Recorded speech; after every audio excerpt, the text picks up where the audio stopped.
wanita haid di bulan suci Ramadan, rugi. Itu kata yang ada di benak setiap wanita yang bertakwa dan haus akan pahala. Namun jangan berkecil hati.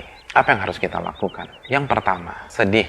Dan perasaan itu bagus. Karena kesedihan seorang wanita saat dia tidak bisa puasa dan tidak bisa sholat, itu bukti dia beriman kepada Allah Jalla wa'ala. Dan hal ini pernah terjadi pada zaman Nabi SAW. Ketika sebagian para sahabat tidak bisa ikut perang Tabuk karena nggak punya modal. Allah berfirman menjelaskan tentang kejadian pada hari itu. Nabi mengatakan, mohon maaf para sahabatku, aku tidak punya biaya untuk memberangkatkan kalian. Mereka pulang dalam kondisi menangis karena mereka tidak punya biaya untuk berangkat perang, untuk berangkat berjihad di jalan Allah Subhanahu wa taala.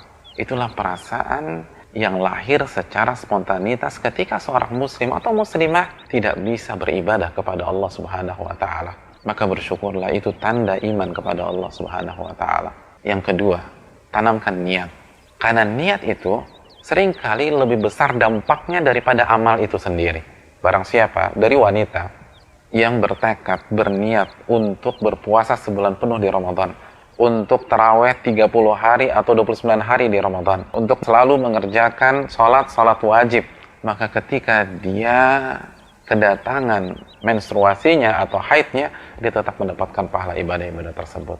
Nabi SAW bersabda dalam hadis riwayat Imam Ibnu Majah, barang siapa yang pada malam hari berjalan menuju tempat tidurnya, lalu dia berniat, bertekad untuk bangun di tengah malam mengerjakan sholat lail, namun pejaman matanya mengalahkan dirinya sampai di pagi hari, Nabi SAW mengatakan dia mendapatkan pahala amalan yang dia niatkan. Tidurnya, kata Rasulullah SAW, merupakan sedekah yang Rabbnya berikan kepada dia. Yang ketiga, sesegera mungkin beralih ke amalan-amalan yang lain. Inilah saran dari Nabi SAW. Dalam hadis riwayat Imam Muslim, ada sebagian orang-orang miskin yang curhat ke Rasulullah SAW. Mereka mengatakan, ya Rasulullah, orang-orang kaya itu telah mengalahkan kita dengan pahala.